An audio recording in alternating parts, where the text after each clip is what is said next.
उठने की कोशिश बिल्कुल न करें। जगह पे बैठ के आपको अपना कलाम सुनना है इंशाअल्लाह।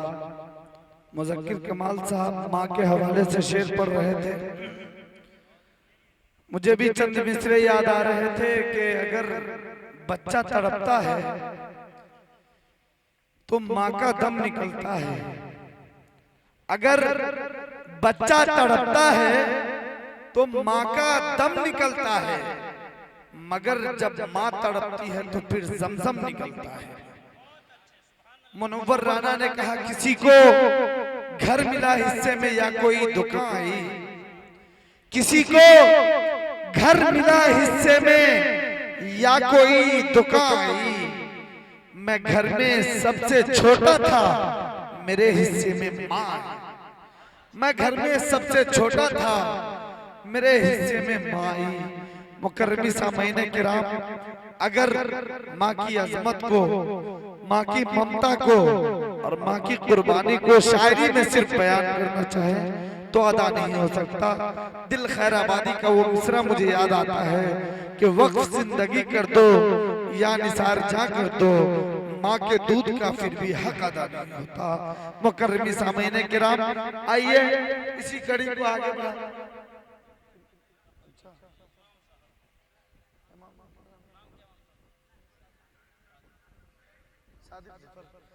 आपके मस्जिद के इमाम खतीब को आपने बारहा सुना भी है, लेकिन ये हसीन मौका है जब आप अपने इमाम की इज्जत अफजाई करें।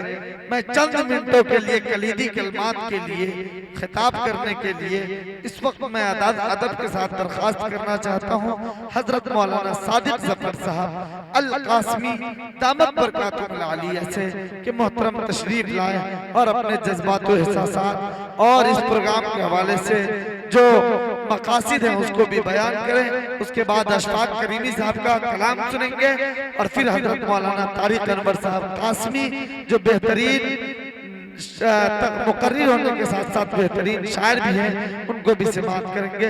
फिलहाल इमाम साहब से दरख्वास्त है कि तशरीफ लाए और अपनी तकरीर पेश करें।